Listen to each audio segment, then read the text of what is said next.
What's going on, guys? Welcome to another episode of Empowered Dynasty. And I'm your boss of all bosses, Q the Boss. And today's topic is things they don't tell you about flipping houses. You know, a lot of people ask me for this particular topic. And I'm very excited to do it because I feel like there's a lot of myths that I see. A lot of people who say things that aren't true.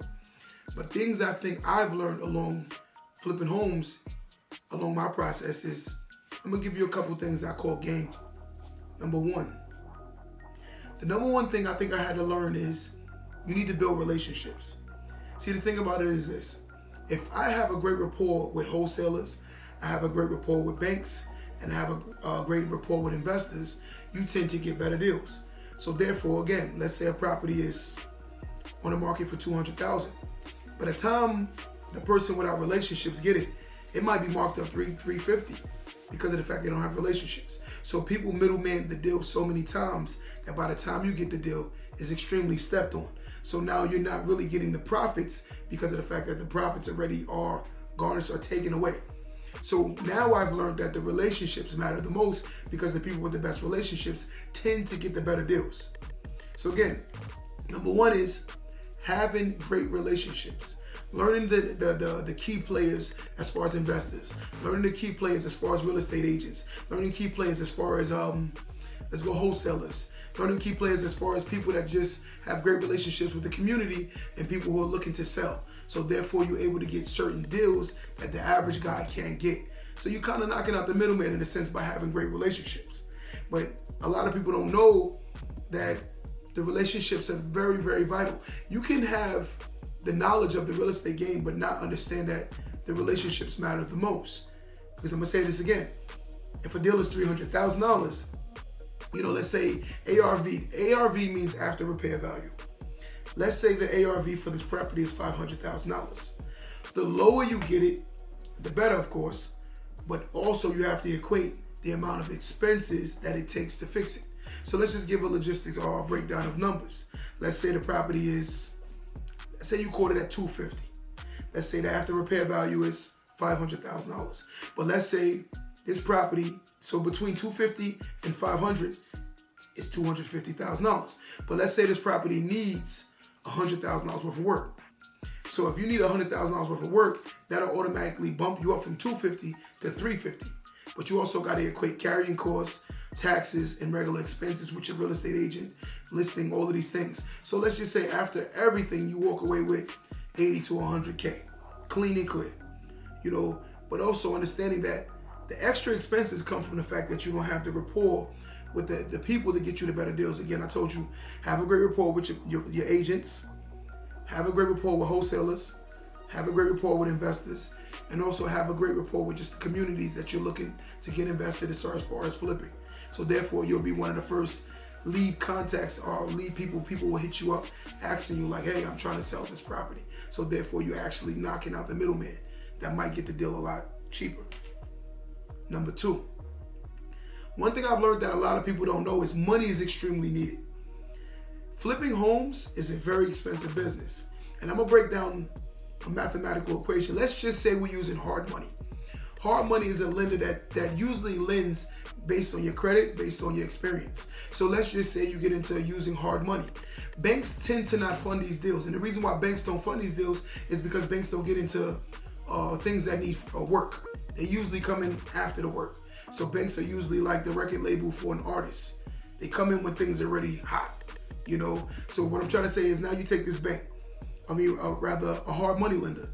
And hard money lender comes in, let's say the property is $300,000. Let's break down using hard money. Let's just say you need 20%. New investors, 20 to 30%. So let's just say it's $300,000.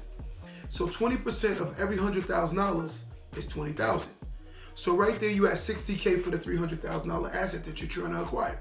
So now you at $60,000. I'm talking about out of pocket. $60,000 plus closing. Let's say you're closing. I'm gonna just round up. I know it can be cheaper or less, or it doesn't matter. Let's just round it up to another 20. So you have 60 plus 20, which is $80,000. Let's say your construction cost is $100K.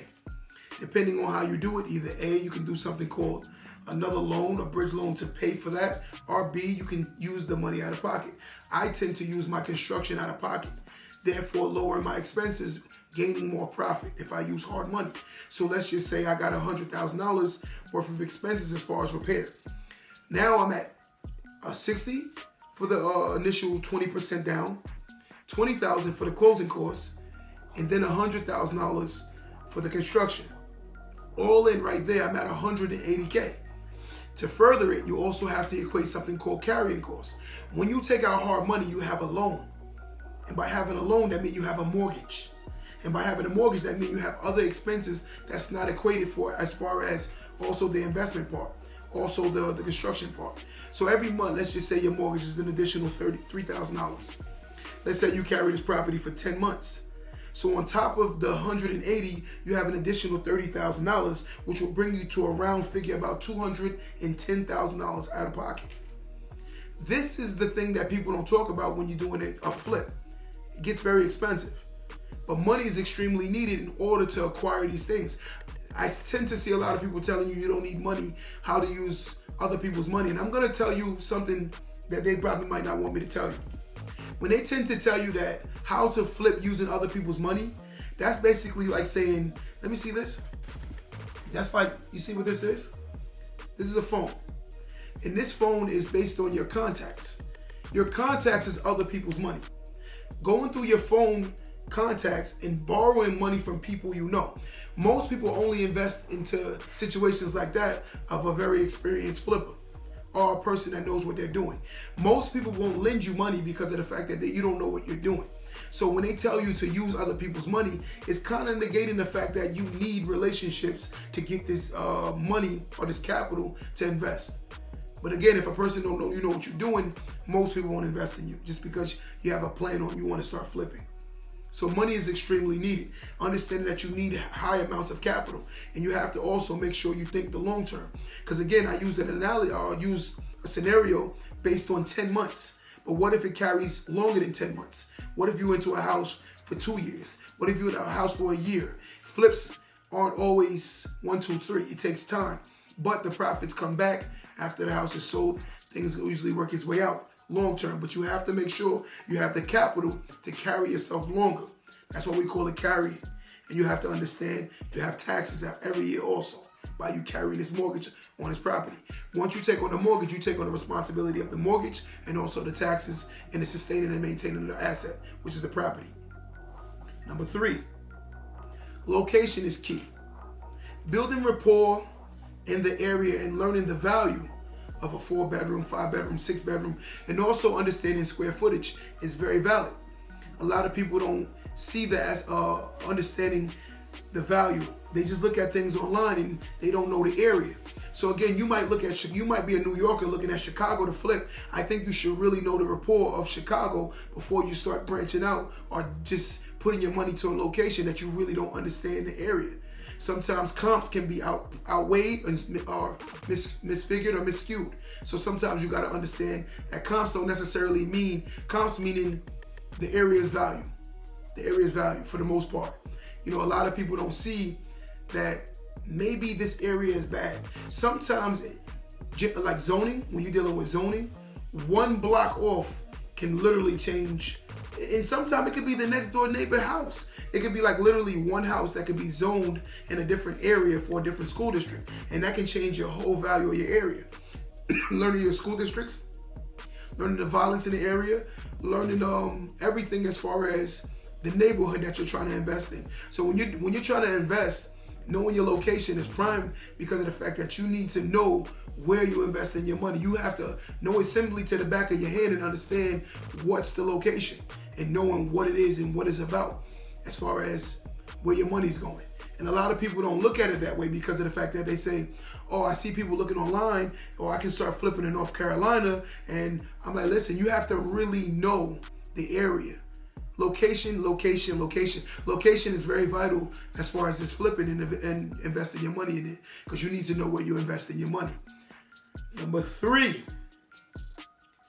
having a great relationship with your contractor. I want to say that again. Your contractor could make or break your deal, because sometimes, especially if you're investing out of state, if you don't have a great rapport with a contractor, they can either A, overcharge you, overcharge you or overcharge you. And the problem with a lot of people is you have to know what you're putting into these areas as far as the investment. So therefore, your actual investment makes sense to the area. But if you don't understand that your contractor is so vital, you're gonna not build the house or create the asset that fits to that environment or that area or that location. See, I remember my first flips, I lost, let's say 40K. The reason why I lost 40K is because I overbuilt, I overput into the property. Meaning it didn't match the comps in the area. I was really shooting to create a new comp in the area. But for some reason, I still didn't understand the location was vital. I didn't understand that the school districts matter. I didn't understand that the violence in the area matters, the crime rate matters. I didn't understand these things. So when I tried to build like a castle, and I wouldn't say it's a semi-bad neighborhood. And I tried to build a person a castle, but no one bid on it because of the fact that it was still a bad location. So again, I ended up losing $40,000 because I had to get out the investment because it dragged on too long. And initially I got a decent investment. I got an initial offer that was actually decent. But me playing the greed, I didn't take it. And when I didn't take it, I ended up holding on to the asset longer than I wanted to. When I should have just took the initial purchase. Let's say if the price was $600,000. That's what I was wanted. Somebody asked me for $575. I could have lost a quarter, $25,000, got rid of the asset, moved on to the next one. I didn't do it. I held on to it, ended up selling it for a lot less than I expected. So I ended up losing on $40,000 on that investment because that's me playing the greed game. Sometimes you run risk, and risking can either way, it can win in your favor, or B, it can hurt you. But again, it's on you to understand that it's a risk that you're taking. So knowing that money was on the table, I should have took the $575. But I backed out from the $575 because I felt like I can get more. And I did end up getting more. I ended up coming under $40,000 under that. So I ended up losing over $40,000 more. So initially I lost $25,000, then I initially lost another $40,000 because of the fact that I played the greed game. So don't play greed. Let me finish this up. Number 4 still, contractor. Your contractor literally is pretty much like you're the maestro, but he's your orchestra. He makes the sound. He makes the symphony. Yeah, you tell him what to do. Yeah, you pull the strings, but he's the one playing all the instruments. And knowing if you choose to invest in a bad contractor, it will hurt you because of the fact that the contractor may be charging you way too much. So you have to have a rapport with this contractor, knowing that he's getting you the best possible price that he could possibly get you. Because if not, that contractor can make or break the deal. So understand your contractor is vital. So when you vet in a contractor, make sure you vet in a contractor that you build a rapport with and you have great references from and people telling you that he's good. Of course, over time, you will build a relationship with him where you'll know or her, where you know exactly what they're doing to the point where you're not questioning the money aspect of it. Number 5, it's a myth that flips are fast. HGTV, the home networking TV, I seen even YouTube, I seen a lot of these flippers make it seem like it's a 1, 2, 3 process. And the problem with telling people that is now it has people with a false narrative of thinking, I can flip a house in a week. I can make money fast, instant. See, the problem is that's not true. Initially, I said that you can hold a house for 10 months, depending on the level of work that it needs. But in order to acquire an asset that you're truly trying to make money off of, you usually have to take the longer flips.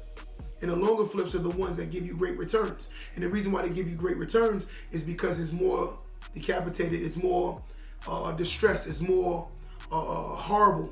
And this house being so bad and so brittle and riddle, people tend to deviate from those investments, but not realizing on that year flip, you actually can see a 60 or 40% return on your money. And that's a great return for a calendar year. Understanding the average investor wants anywhere from 8 to 10% as an investor. So if you're able to make more than 15%, you did really well. So if I'm giving you a 40% return or 25%, 20% return, you did really well. Because again, average is 8 to 10%. So again, if you have $100,000, let's say you have $1 million, 10% of $1 million is $100K. So if you can take your $1 million and make $100K in a calendar 12-month year, you did really well. And that's truth be told. But the myth is the fast. Look at anybody that's been through a construction in their home will see that purchasing a house, and let's say I'm doing a renovation process in my kitchen. Let's say the kitchen took me 3 months. That's 3, 6, that's 90 days. So people are like, oh my God, the kitchen took me that long. So imagine if you're doing a whole house. Talking about bathrooms, talking about kitchen, talking about living room, talking about paint, talking about basement. You're talking about roofing, you're talking about siding. You're talking about all of these things. So again, the myth is flips are usually fast. Again, the more valuable flips tend to be the ones that need more work. And that's where I usually come in, because those are the flips that give me higher returns. Longer waiting periods, greater returns. So again, if you catch a deal that only needs $30,000, chances are the margin of profit is small. Don't get me wrong, you can catch deals that are like that. It happens, where it don't need a lot of work. But for the most part, as a flipper, be prepared for the long hauls. That's where the best returns are. And as a flipper, I tend to look for those deals because those deals tend to give me the greater returns. Finishing, number 6. Finishing matters. And when I say finishing is the little details when flipping a house matters. The molding, the lining on the windows, the paint. Those are the things that usually hinder a deal. People are very particular on things they want. And they want, again, these are the people that's buying, some of them buying their first asset for the first time, and some people buying their second or third or fourth asset for the third or fourth time. The thing is, they're very particular on the finishing of the property. It can look decent, but they want perfection. So understanding your finishing matters the most. So when you vet a contractor, you want to vet a contractor that literally gives you great finishing. Some people, their work is mediocre. Very fast, but mediocre. And the problem with mediocre work, you tend to get mediocre investors or mediocre offers. So sometimes if you want the great offers, you have to understand your finishing matters the most. Your finishing on that project has to be like immaculate. It has to be like, wow. As soon as you walk in there, you want to, this is nice. Where you grab their attention the moment you walk in. So again, a lot of people don't understand how vital the finishing of this property or this flip is. They tend to believe that, I'm gonna make money by doing half work. You can make a flip off of it. But when you see the offers are coming in under 20, 30% under what you asked for it, wonder why. Sometimes you get what you put out there. You gotta understand, give a little, you get a lot more. Give some more. I like to give living room TVs. I like to give, in my finished projects, I like to give TVs. Let's say they walk into their house in their living room from day one, they automatically see a 70-inch TV. They love it. I do stuff like that. I give a lot of higher little things that matter. It's beautiful when you walk into a house and you already have a 70-inch TV mounted to the wall. That's just little details that you can do and to make people overlook certain things that you may, I don't like that much, but this is one less thing I have to worry about. So again, the things you need to know about flipping houses, I tell you, those are the 6 tips I give. And the reason why I give these tips as a seasoned flipper, I'm considered a 5-tier flipper. At the bank I go through, they have tiers, and the highest tier being the 5th tier. They look at me as a 5th tier. My whole goal is to do land development. I'm getting to that point now where I'm developing land. And again, me learning the flipping, I learned that 1, you need good relationships to get great deals. Without those relationships, I told you, know your contractors, not your contractors, know your agents, know your wholesalers, know your area people, like people that are vital in the community, that got the great relationships with the neighborhood.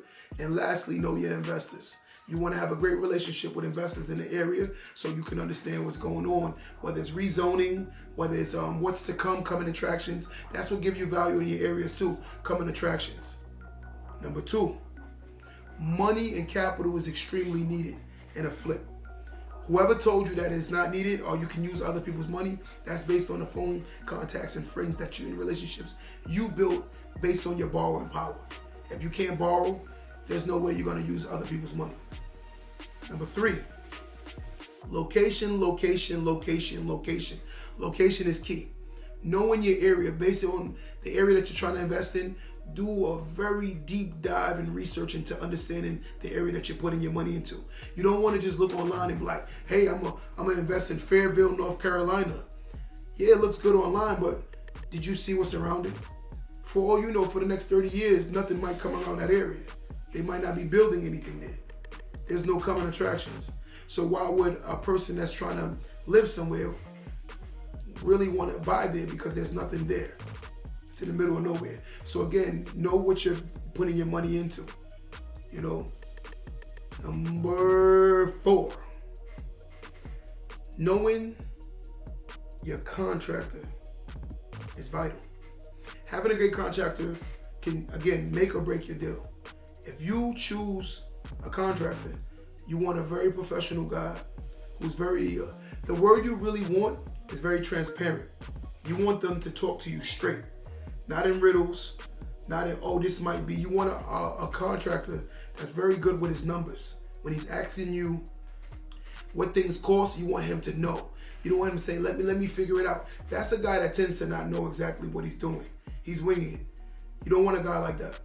You know, there's a difference between a handyman and a contractor. Contractor and handymans are two different people.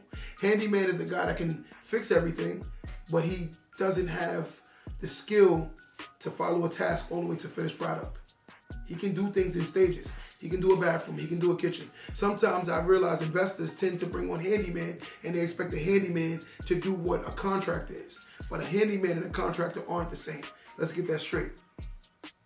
Number 5, let's kill the myth that flips are fast. Flips are not that fast. People believe that I can buy a flip and in weeks it's back on the market. That's not how flips go. But again, HGTV, Home Network TV, these shows have shown you a fast project, because you got to remember, it's a 30-minute television show. So in 30 minutes, they got to bring you from A to Z. You understand? So the flip looks a lot faster because it's a television show. But in reality is A, B, C, D, E, F, all the way to Z. It takes time. And you have to know that you're going into that flip for the long haul. So you definitely want to have reserve capital just in case. Lastly, number 6, the finishing on your project matters. If you want to sell your property at a good value, and sometimes I've sold properties that I got over asking. Let's say I asked $600,000. I've sold properties that sold for $650,000. So I got $50,000 over asking because of the immaculate job it is.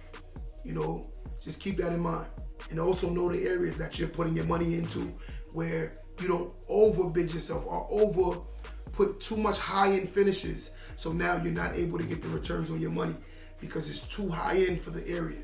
You got to know where you're investing. So again, things that they don't sell, or things they don't tell you on house flipping. So again, I'm Q the Boss, and this is things that they don't tell you about house flipping. And this is Empower Dynasty. Like, subscribe, and definitely go follow me on Instagram and TikTok at QDABOSS516. Also, every Sunday, I'm going to be giving away $100 for the people that go subscribe to my YouTube channel and go to this video. It's called The Power of the Circle. Like, subscribe, comment, and also do me one more favor. Hit that bell notification. Until next time, don't let that go over your head.